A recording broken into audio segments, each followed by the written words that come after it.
So please help me welcome Dr. Tim Mcknight.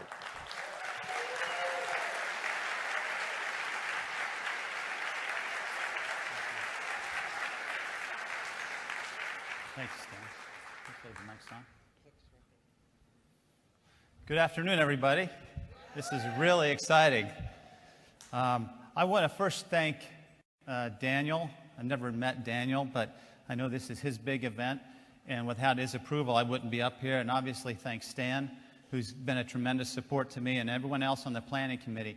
There's a lot of wonderful people here that could be up here speaking, and I feel really fortunate that I'm one of the few that has this opportunity today. 2 years ago, I attended my first major event with Enagic, and it was right here in this room. And I was pretty new to the organization. And since that time, obviously some of you know that I'm on the DVD that Stan was referring to. Since that time, I've given many talks at different locations around the country and in Canada, and a lot of questions have come up as Dr. Filster was talking about. So here I was answering these questions. And as a result of those questions, that was one of the stimuli to write the book. And so I really am proud of the contents of the book. We had a second edition that was just printed a few weeks ago, and that's what you've all been given a copy of, and that's what Stan has available. I'm really happy with the way this turned out. It was really a pleasure to talk to some of you today and hear some of the stories of your prospects who have read the book, and it's helped open doors that were shut. So I want to thank Stan again for this opportunity. Now, what I want to do is I don't want to repeat what I've talked about in the past, but some of you I know are new and haven't heard me speak yet, and I do feel like there's a need to go over some of the basic biochemistry just so you can understand the value and the importance of the machine and the water. But I want to change the story around a little bit today, do something a little bit different that maybe some of you haven't heard yet. I'm assuming the slides are going to be... Oh, good. Sorry. Looking over there. Okay. So this is the book. Now, these are my children, and this was several years ago.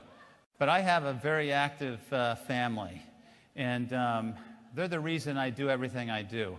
I have a wife who's tremendously supportive of all the time that I spend away. And, you know, one of the things, it's always scary for me to stand in the back and see all these people.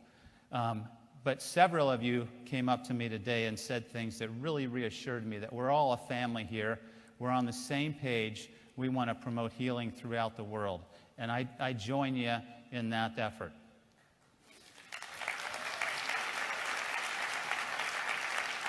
So my children, my oldest son on the right there was a two-time first-team All-Ohio football player, wide receiver, and the son in the middle was a pole vaulting champion locally. And then my girls are obviously very active. I got involved in Enagic. I'm going to tell you that story briefly, but I got involved in this about 3 years ago. And I'm going to be 52 in 3 weeks. And probably 5 years ago, I was feeling the age. I mean, I have a self-propelling lawnmower, and I was using it. Now, I started to drink the water, and it has changed me. And I can't tell, I mean, if Wade could come up right now, I'm ready to do some push-ups with him. That's how good I feel. Last week, I played twice basketball, full-court basketball for 2 hours with kids my son's age, in their 20s. I kept up with them. In fact, they had me guard the most aggressive guys because I'm an aggressive guy. Now, I'm not that good of a shot, not good of a player, but at 52, I never thought I could play full-court basketball and keep up with them. I lift weights twice a week, and I feel stronger now than I've ever felt. I am getting ready to enter in the spring and the summer, I start pole vaulting, and I have a title to defend in July. And I just can't tell you how great I feel physically, and I attribute a lot of this to the water. Okay, so obviously, these are my children. This is my immediate family, my parents and my brother, his family on the left. These people mean a lot to me. In fact, my brother lives here in San Marcos. He's here with me, and he's my bodyguard. So watch out for him. He's a Marine pilot, and he'll just be nice to me, or I'll sick him on you. And then this is a family tradition. Every year on Christmas Eve, we go caroling, and that was our picture this year as we were caroling and having fun as a family. Okay, so let me get down to how I got here. I wanted to be a doctor as a young kid. My first semester of college, I developed a case of mononucleosis, was pretty sick, missed a lot of classes, my grades suffered. At the end of that first year, the pre-med advisor said, I don't think you're going to have the grades to get into medical school. You need to think about doing something different. I was really disappointed in that because this was my life dream. But I thought he knew what he was doing, and one of the major mistakes in my life was listening to somebody else's opinion on what I should do with my life. So I listened to him.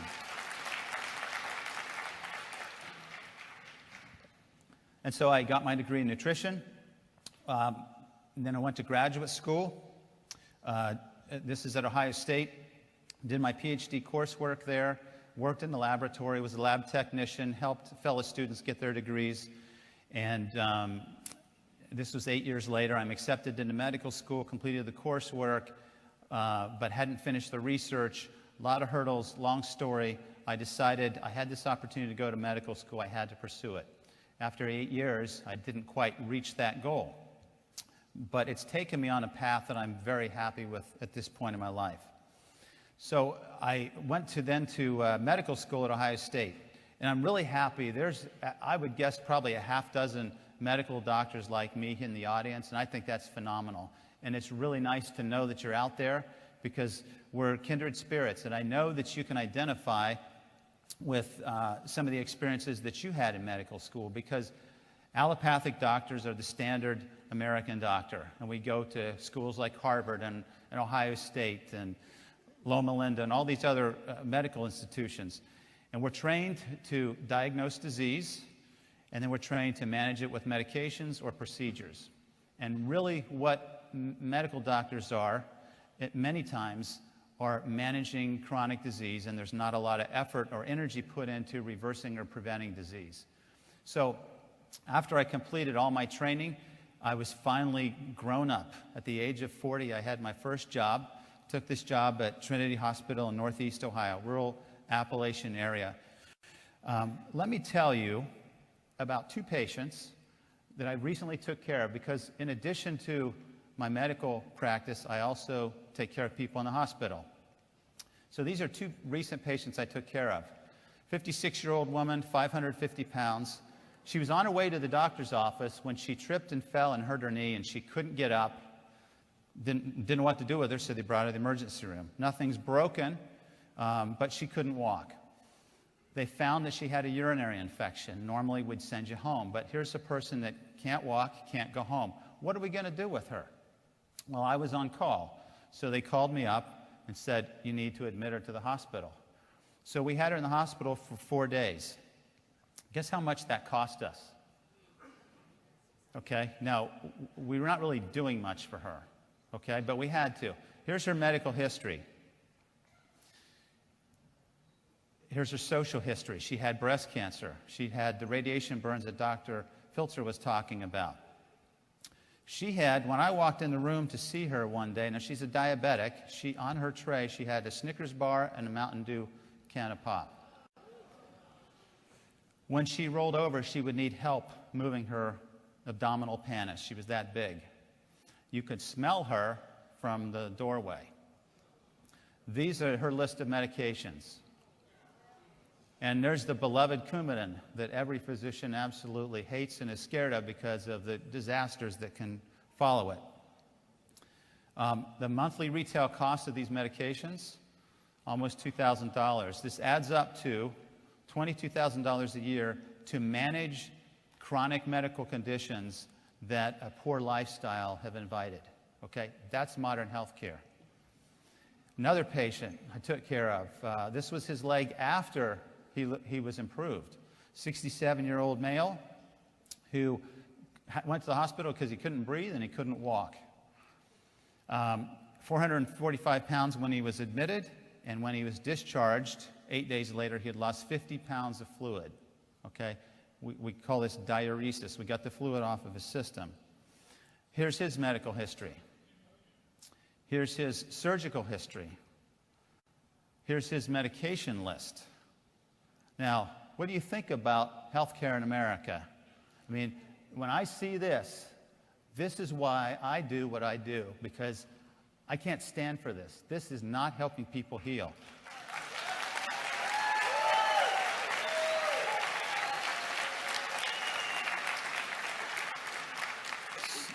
So as a result of this, after a year or two in practice, my nutrition kicks in, and I realize that obesity and heart disease and diabetes and acid reflux and hypertension, high cholesterol, many times, in fact, most of the times, have a basis based on an unhealthy lifestyle. So we need to educate people. We need to motivate them, inspire them to change. As a result of this, I committed 8 years ago to develop a wellness program. This wellness program is called Fit for Life. In 2006, our hospital applied for a federal grant through the Office of the Health Resources and Service Administration. We were given $375,000 to teach people how to not live like these two patients are living, which is barely surviving and very hopeless. This program was so successful that we applied for another grant that we received for another $375,000, which allows us to teach people in 12 weeks how to eat, how to exercise, how to manage stress, how to prevent disease. This program was also successful. In fact, we've had more than 1,200 people graduate, and every one of our graduates have said they would recommend this program to family or friends. As a result of this success, we applied for a third grant. This year, there were 200 rural areas around the country applying for grants like this. 70 were awarded. We were awarded a third grant, and this was just 2 weeks ago. As a result of the success that we've had in promoting wellness, I was invited on Tuesday to the White House.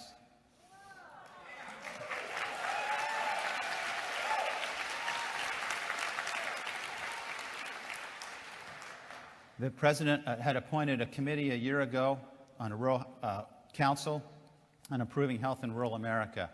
And as a grant director who has had a successful program, I was invited to meet with the Secretary of Health and Human Services and the Secretary of Agriculture. Guess what my message was? I said that we have, they're about policies and procedures and legislation.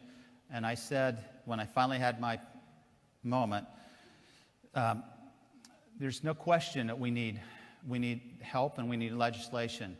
But I can tell you and speak on behalf of my patients and my community that there's much more to health in America than what we're doing here in Washington. I didn't say it quite that way. It would have probably shut me off.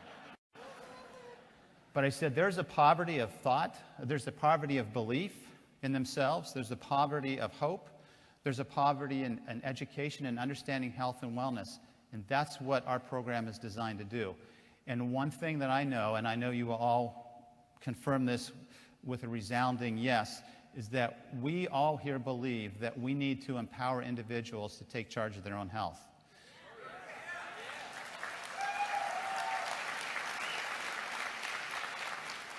We need to show them, we need to model to them, we need to educate, inspire, motivate, and help people change, not externally, but from within. And that's what we're doing here, isn't it? We're helping people heal from within by drinking the best water on the planet. Okay, so here's a slide of some of the participants in a class. Now, my story with Enagic picks up 3 years ago. In this worksite wellness class we were teaching at a nursing home, Linda, if I can point her out, I guess this won't work. She's sitting over on the right-hand side. She came up to me after one of the meetings and said, you need to come to a meeting and learn about this Kangen Water. This is amazing technology. And I said, what? And she said, well, I don't know too much about it, but you need to learn about it. She was very persistent week after week. And I finally thought, I need to go because she's been respectful to me in my message. I need to respect her and her message. But as I sat there in one of the typical presentations, I was pretty smug in my thoughts that this was hype, this was a hoax, there was no science behind it, and I'm just going to spend my time here and get out and tell her I went to the meeting like she asked. But then I became very impressed with what I saw with the pH meter and the ORP meter. There was no magic there. This was science. This was my comfort zone. This is what I'd spent over 8 years in laboratories doing. And so I knew there's something to this. And most of you have been in that position. You go to a meeting not expecting much, and you're kind of blown away by what you see and what you hear. So this was my experiment. Now, the microclustering was always kind of a hurdle for me. The T experiment that we're all familiar with, I wasn't really sure how to explain that. It made me scratch my head, but the 2 meters couldn't lie. And then I was like you. I went home from this, and I told my wife, we need to learn more about it. And then I got on the internet. That's what I saw. And then I thought, a lot of testimonials here. In science, we don't put a lot of credence in testimonials. Then there's competition. There's other brands. Then there's the cost of the machine. I was thinking maybe we ought to get one, and my wife was saying, no way, not at that cost. Then there was science. Where's the science? What kind of studies have been done? There was the whole idea of direct marketing, which is something I had always tried to avoid. There was, am I a salesman or am I a clinician? What am I doing here in this world? And then, of course, there was the time factor. And all those issues I had to address before I became involved in Enagic. Well, like many of you, I learned that the Kangen scam was written by a competitor, so that was discredited pretty quickly. I found science to support the idea of ionized water. I realized that testimonials had their place, and they actually really add a lot to our understanding. I'm not really a salesman. I'm primarily a clinician, but I am a 6A because I have some real good people on my team.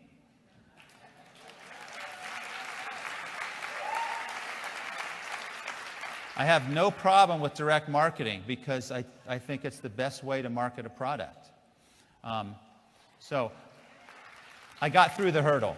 And as a result of that, and the result of the questions that I've heard you ask, and my interactions with colleagues who I initially was very reluctant to talk to, I wrote the book with Stan's help.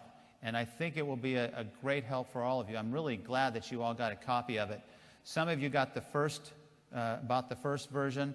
The second edition just came out a few weeks ago, which you have, and there's some things that have been added to it that I think will make it an even better selling point for your prospects.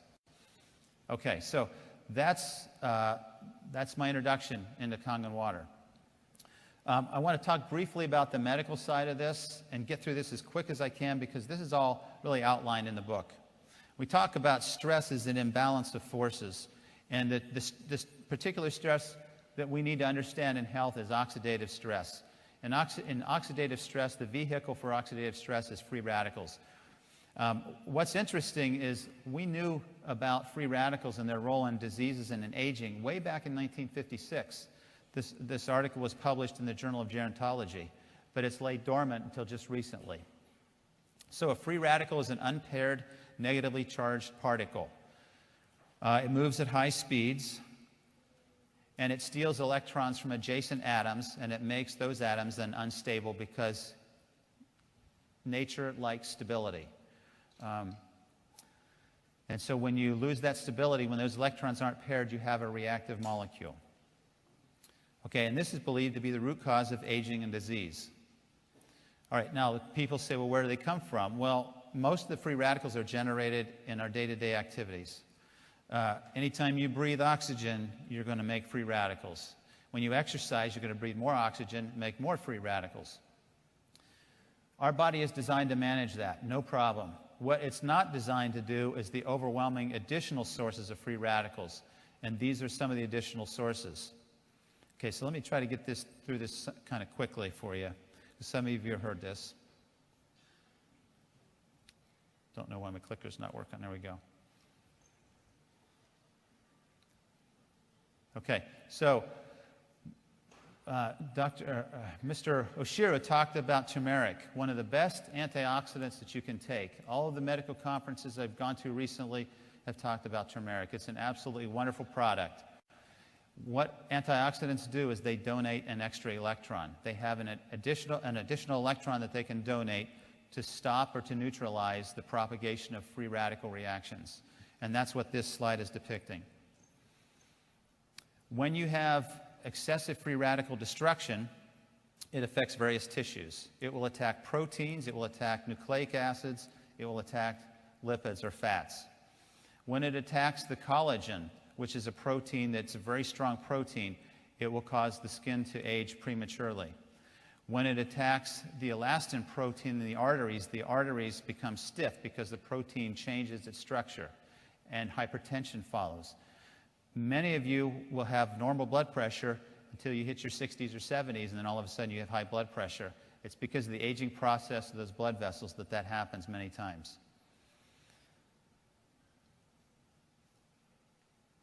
When you damage the lining of the arteries and you lay down atherosclerotic plaque and it becomes oxidized through oxygen and hydrogen peroxide, you develop atherosclerotic plaque, hardening of the arteries. And then finally, if it damages or attacks the DNA, then it can cause injury to the DNA and the RNA that our body will repair, but every now and then it doesn't repair it efficiently, and that's the beginning stage of a cancer or a growth.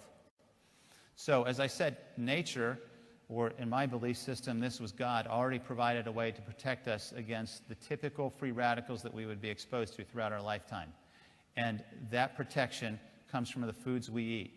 A plant-based diet, which is Dr. Shinya's diet, is the diet that we should all strive to follow. Make that 85% of what you eat at a minimum.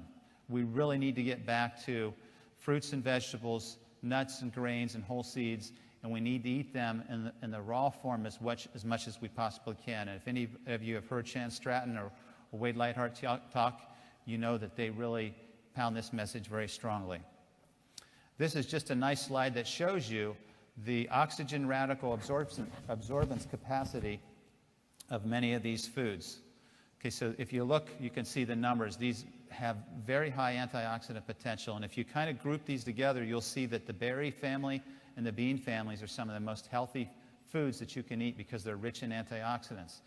When you put these foods in a microwave, or when you heat them, you destroy, to varying degrees, the antioxidants that are there. The minerals and the vitamins remain, but you remove or you neutralize those antioxidants. So it's always best to eat these raw.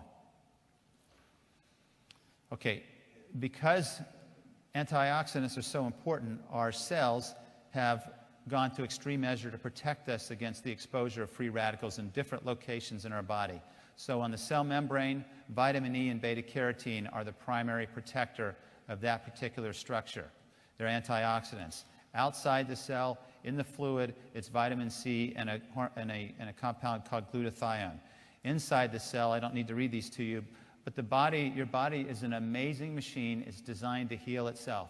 All we have to do is nurture it. All we have to do is protect ourselves from many of the exposures that in this century, that many Americans and many people throughout the world are exposed to. The chemistry of ionized water is pretty simple. It's through a process of electrolysis.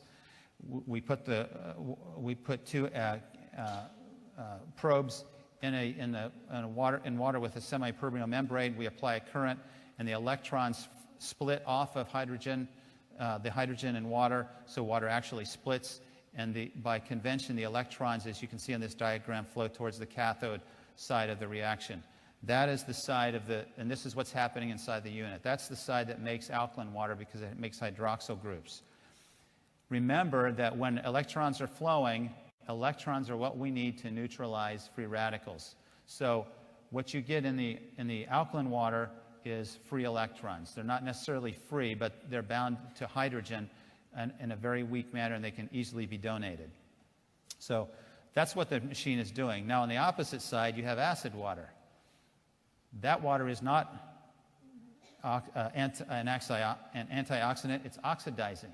So that's why this makes a perfect water to put on top for topical applications, because not only is it acidic and kills bacteria, as Dr. Filser said, but it's also oxidizing. It's like hydrogen peroxide. That's also why he said don't put that in your body. That doesn't belong in your body. You can put it on surfaces and on your skin, but not use it internally. Okay, so key features. I know most of you know this, so let me just skip through this. We are exposed to acid loads because of our lifestyle. All of you are familiar with Dr. Warburg and his research and his conclusion that cancer thrives in an acidic, oxygen-depleted environment. So if you want to increase your risk to develop cancer, do the things that make your body acidic, and do the things that deplete oxygen in your body. So stop exercising and eat foods that are very acidic, which are the processed foods, which are the foods that are high in animal proteins. So this is the list. And soft drinks, we know it's like a poison. It's really terrible. Okay. Now, what's interesting is Dr. Warburg was on the right track. His studies back in the 1930s showed that cancer cells are very active metabolically, but they don't require oxygen. And if we would have followed his line of thinking, we could have saved 70 or 80 years of research and been so much further along. But somewhere in that same period of time, we started to blame our health on our genes. And we got off on a tangent here, because our health is not dictated so much by our genes as by the environment that we put ourselves in, both physically and internally.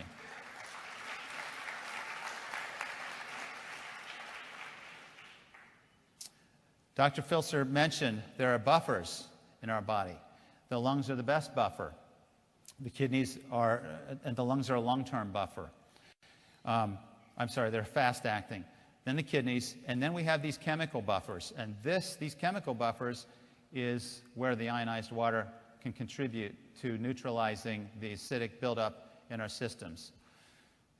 This is also where the link between acidity and osteoporosis is believed to lie. Because if you look at the slide here, when we have a very acidic diet, whether it's from high animal protein intake, or it's from soft drinks, or it's from high fructose corn syrup, and those foods that most of us eat too much of, our body's trying to maintain a state of neutrality. And one of the best places to get a buffer for that system is from the bones. So it takes calcium carbonate, calcium phosphate out, and calcium gets excreted, and we lose bone density. Here's a list of the alkaline and acid foods. And some of you have seen this before. But look at that list. Study that. And remember that you already know what you should eat. Nature has provided these foods for us. But if you look at the convenient foods and the foods of the 21st century and the foods that we like because they taste good, and sometimes they're cheaper than eating the raw vegetables and fruits, you'll see, if you're honest, that most of the time, many of us eat more of the acid foods than we do the alkaline foods. Okay, we talked about this process of alkalinity through electrolysis. You know about the oxidation reduction potential, so I'm not going to repeat myself there. There is evidence that the water is superhydrating, that it microclusters, and most of this research has been done by Dr. John. Dr. John is very well published. He did a lot of work with Dr. Eyring back at the University of Utah when he was in his early training. But some of my colleagues and scientists are critical of this concept because there's not a lot of support, not a lot of research on microclustering. What we can do, or what's been done, is measure the resonating or the vibrational frequency of microclustered water, which is the water that comes out of the machine. And when we do this, we can see there's a difference between the standard waters that we drink and the frequency that it vibrates, and the hexagonal or ionized water, which has a much lower frequency. If you just think about this, these water molecules are vibrating, and the water molecules from Kangen water vibrates at a lower frequency, allows the water molecules to cluster together closer so that there's faster penetration and simpler penetration into the cells. And this is the concept that we use to explain this.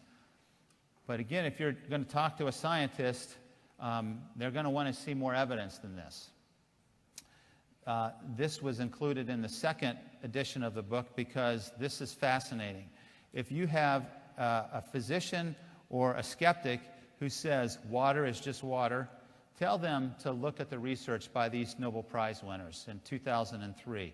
Dr. Agri is a medical doctor who showed with his research and in this Nobel Prize that there are channels in cell membranes that allow for water to penetrate, and they're made up of proteins. These are called aquaporins. This is cutting-edge research. Water is not just water. And what he showed in this model, well, what he says, you can see the depiction here is this channel. The helical structure there are the proteins. Now remember, what happens to proteins when they age, when they oxidize? What happens to an egg when you fry it? It changes, right? It changes structure. What happens to collagen with age? It changes structure. What do you suppose happens to these protein channels with aging, with a lifetime of soft drinks, with a lifetime of smoking, with a lifetime of fast foods? What do you think happens to those protein channels? Do you think they change? And when they change structurally, do you think they might impede the penetration of these tiny water molecules into the cell? This is a question that hasn't been answered, but it makes perfect sense to me that this may be why Kangen water is so hydrating, because it immediately can have its antioxidant properties work on these protein structures to restore them to their native arrangements. So what he says is that these aquaporins, these channels, are the plumbing system for cells. Every cell is primarily water, but the water doesn't just sit in the cell, it moves through it in a very organized way. The process occurs rapidly in tissues, and in tissues that have these aquaporins or water channels. That's cutting-edge research that you need to talk to your prospects about when they're critical, and they won't know what to say when you reference Dr. Agri. Evidence for internal treatment. Now, I don't want to spend a lot of time on this, but I can tell you as part of my review of the research in the literature, I found several articles, and the articles continue to accumulate. Now, what I'm showing here are abstracts, and for those of you who are not familiar with an abstract, when you look at a research paper and you read it, there'll be an introduction, there'll be a materials and methods so that somebody else knows exactly what you used in the experiment and how to reproduce it, and then they'll have the results, an analysis section, and then a conclusion section. But before you go through all that, many of us want to know, is this really the information I'm interested in? So the abstract is like the summary of the research article. So what we've done in the book is we've provided 28 medical abstracts to guide you, and some of these are technical, but if you're showing this to someone who's in the healthcare industry or who's in research, this will be right up their alley, and they'll be very impressed when they see that the research has been done. So here's one example in 2005 showing that ionized water has the potential as a new antioxidant against carcinogenesis, cancer development. Here's an article that shows Dr. Filzer was talking about acidity and metabolic acidosis. This happens in kidney failure because the acids build up. The urine is supposed to excrete the acids. When those acids build up, the person develops metabolic acidosis. 3 weeks ago, I had a patient whose blood sugar was 700. She was almost comatose when she came in. 24 hours later, she was talking and looked like herself again, and all we did is corrected her acidotic state. Now, if I had it my way, instead of giving her the saline, I would have used saline with ionized water, and she would have recovered even quicker. There's no question.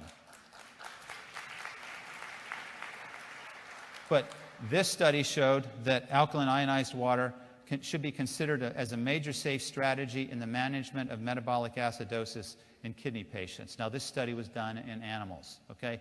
These are the kind of studies we need to now start doing in humans, and it's great to hear Dr. Filzer is going to start that research because that's exactly what we need.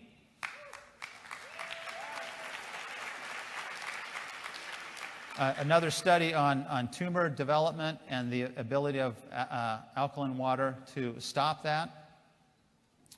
Another study showing when they took, the liver is like the organ that cleans everything you eat and everything you put in your mouth. The liver gets a look at it before it gets circulated to your general circulation to make sure it's okay, it's not toxic. So what they did in this study is they used a very liver toxic chemical, carbon tetrachloride, and they damaged the liver. They caused liver damage, and then they fed these mice alkaline water and tap water, and they looked at the recovery rates. And the recovery rates were phenomenal with those who had received, those mice that were given alkaline water. Another study on alkaline water and cancer. There's a lot that's been published on cancer. Most of these are animal models. But do you want to wait until we have the human studies to tell people to drink this water? Certainly no harm can be done in it, and I think all of us believe that it's one of the best things that we can do for those of our family and friends who have cancer. Many studies have been shown to be very helpful. This water is very helpful in diabetics. And I can tell you, it doesn't cure diabetics, but my patients who have diabetes who drink this water reduce their medications, reduce their insulin levels. It's part of the picture, and it's very helpful. Then there's evidence for external treatment. And again, what we're doing is using acid water. It's acidic and it's oxidizing. There's application for this in the agricultural community. This is just looking at its ability to block microbial growth in cabbage. Imagine what would happen if agriculture started to use this around the country, around the world, as a way to protect plants from harmful microbial infections. I mean, we're just at the beginning. Think back to that curve that Daniel talked about. We are just at the beginning of an organization that could explode in so many different areas to help people at many different levels. Another study and Dr. Filser again talked about this, that this water kills bacteria. It does it very effectively. I love this quote by Louis Pasteur. He did not believe, well, in fact, he did initially believe that the genes controlled everything, but on his deathbed, he made a confession. And what he said is that the cell is nothing, the matrix or the community, the surrounding is everything. And that's exactly where we are now in medicine. It's not the genes you were born with necessarily, it's the environment you put those genes in.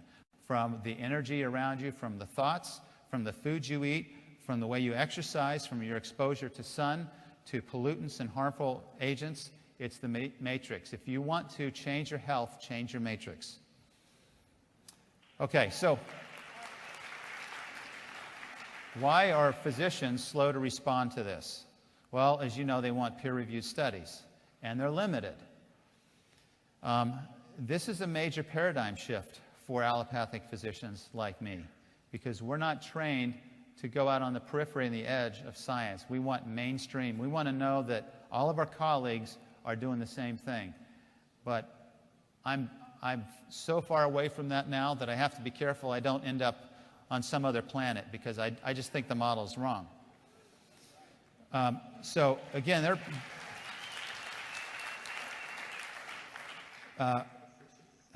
they're in this disease management mode. You know, when we're managing people, it's very easy as a primary care doctor to see somebody with heart disease, because I know exactly what their cholesterol levels should be for their risk factors, and I know exactly what medications to put them on to manage those numbers so that now we're doing what the standard of care says. But the evidence to me is not convincing that by managing people with those levels that I'm going to prevent them from having a heart attack or a stroke. And when I was in Washington, there was a physician next to me from Missouri, a really good guy, really good physician. And I asked him, how many patients are you seeing a day? He said, 30 or 35. I said, how much time do you get to talk to him about disease prevention? No time. I don't talk to him about it anymore. I said, why not? He said, because they don't listen and I don't get paid to do it. And unfortunately, that's where allopathic medicine is, at least for primary care. We have a problem. And we have to help physicians get out of that mindset of managing diseases. Okay, we're also afraid that our peers are going to judge us. And that if something happens and we end up in a court, if we're not following mainstream medicine, we worry about legal repercussions. And for all of us, anytime we change our paradigm, that's pretty scary. It's very uncomfortable. Okay, so here are some of the things I've heard from physicians. Water is just water. It's not just water. The Nobel Prize 2003. They said that the body has 3 buffering systems. You don't need to use an alkaline water to buffer when you already have 3 buffering systems. Yes, you do. Because even though we're all alkaline, your blood is slightly on the alkaline side. If you're not eating a healthy diet and leading a healthy lifestyle, you're going to be on the acidic side of that alkaline range, not on the alkaline healthy side of that narrow range. I've heard one physician say, why don't you just take baking soda? Well, I don't know what baking soda is going to do. It's certainly not going to penetrate cells like the alkaline water will, and it's not going to provide you any antioxidant protection. Some say, well, you drink that alkaline water, it's just going to be neutralized by the stomach acid, and that's not true, because stomach acid is not secreted until you stretch it with food or you put protein in the stomach, and that's the way it's intended to operate. So if you want to get the benefits of alkaline water, drink it in between meals. I don't even think there's harm in drinking alkaline water at a meal, but I would prefer that we all try to drink it in between meals when our stomach is empty, because it's quickly absorbed, just like alcohol is absorbed directly from the stomach. Is this the next wellness or hoax, wellness fad or hoax? It's not. There's research and there's plenty of support to show that this is going to impact healthcare in a major way for those physicians and healthcare providers who have an open mind. And then finally, they want to see data. Well, I've provided 28 abstracts. I don't know how much more data you need. Some people need more than that, but I certainly don't need more than that. Now, if you're still going to say water is just water, or your prospects or your skeptics are going to say that, then what I would say is read this book, Cells, Gels, and the Engines of Life by Gerald Pollack. He's a chemist at the University of Washington. He spent his entire career studying water. Now, we all know that water can exist as a liquid, as a gas, and as a solid. He has very compelling evidence that water also exists as a gel. He calls it a liquid crystal. And the evidence, and if you watch his presentation at the University of Washington on YouTube, you'll be amazed at what water is and how complex it is and how we're just scratching the surface. These gel interfaces occur at the interface of structures. Have you ever wondered why there's a meniscus of water in a glass? Have you ever wondered why you can, in the right size glass, you can put a dime on top of that water and it doesn't sink? His research is the research that explains it. The water molecules at these interfaces are entirely water. All the solutes, the minerals, have been removed. And so the water molecules pair up very, very strongly with hydrogen bonds, and it forms a very strong structure. So we're just scratching the surface of the value and the importance of water in physiology. And again, for those of your skeptics and your health-minded contacts, refer them to this, and hopefully they'll scratch their heads and start to say, maybe I need to listen a little bit more and learn a little more. In the book, we have several of my colleagues who have endorsed the book. And one in particular, Dr. Nye, is, at least locally, is probably the physician I respect more than any other. She has survived breast cancer. She is a critical care specialist who works in an intensive care unit. She's a pulmonologist. These are the doctors you hang on to every word they say when your loved one is in intensive care and on a breathing machine. These are smart doctors. And she has a water machine, and she believes in it. She says, I invested in a unit and highly recommend to my medical colleagues that they study the contents of this book with an open mind. It's not a stretch for me to anticipate the day when ionizers become standard equipment in intensive care units. Wouldn't that be wonderful?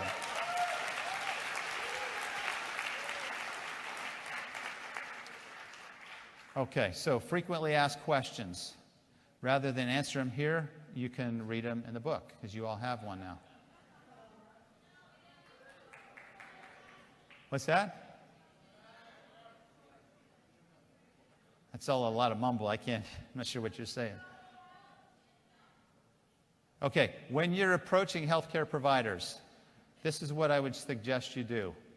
I would tell you to do the same things I try to do with my patients and the participants in my wellness program. Educate them, motivate them, and inspire them so they can make the decision to change. The way you educate is to give them something to read. Give them a research article, give them the book. Follow up with a demonstration. I would keep, if you're prepared for a quick demonstration in the office, make it a 30-second demo.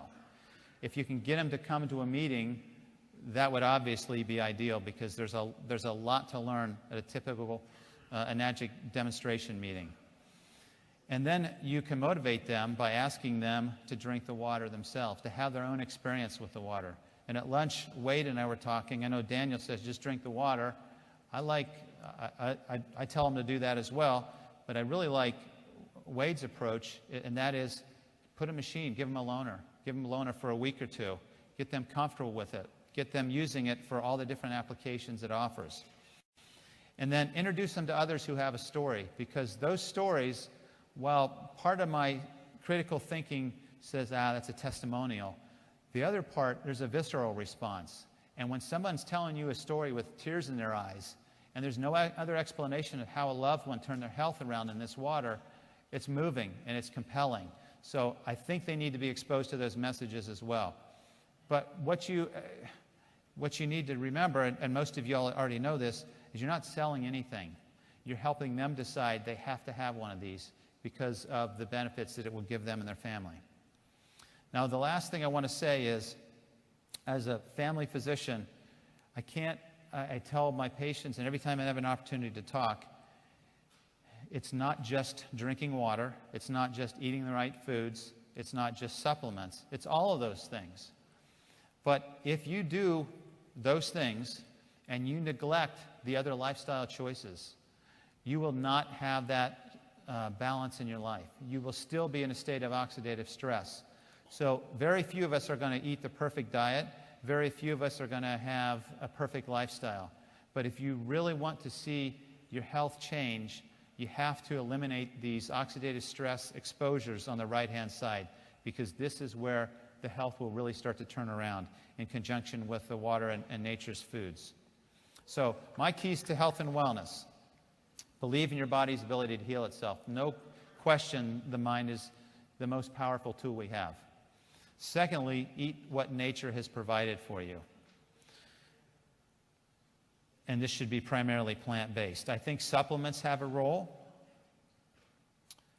Probiotics and enzymes are two particular supplements that I think you should all try to learn something about, because it will add to your presentations.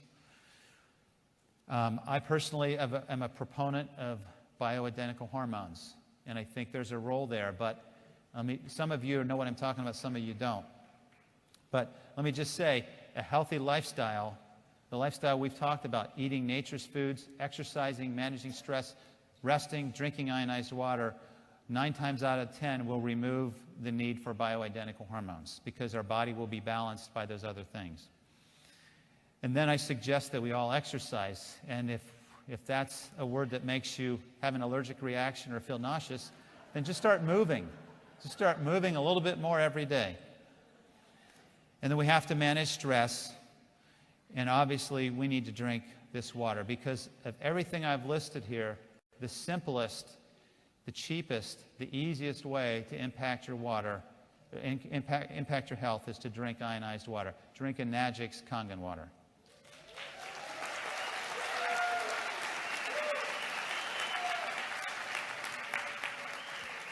So I want you to think about this for a second. Here I was many years ago in medical, as a pre-med student, and the pre-med advisor said, "You're not going to you won't be able to get into medical school." Well, after I got back from Washington, I wanted to go look him up and tell him, guess where I was? I never thought that I would meet members of the President's cabinet. I never thought I would stand in front of a crowd this size and talk about wellness. I never thought that I would be playing basketball and pole vaulting and lifting weights in a way that makes my kids struggle to keep up with me. And unfortunately, they still don't seem to respect me. I haven't heard either one of them say, "You're amazing, Dad." It's just like, nice pass. That's all I get out of them. Thank you. So my closing message is a message that I've learned in my lifetime, and it's a message for all of you, because we're all trying to do the same thing. We're all trying to change the health. We're trying to impact lives in a good way. And let me just end with this little poem. Someone said it couldn't be done, but he with a chuckle replied that maybe it couldn't, but he would be one that wouldn't say so till he tried. With a lift of the chin and a bit of a grin, without any doubting or quitting it, he started to sing as he tackled the thing that couldn't be done, and he did it. Somebody scoffed, "You'll never do that. At least no one ever has done it."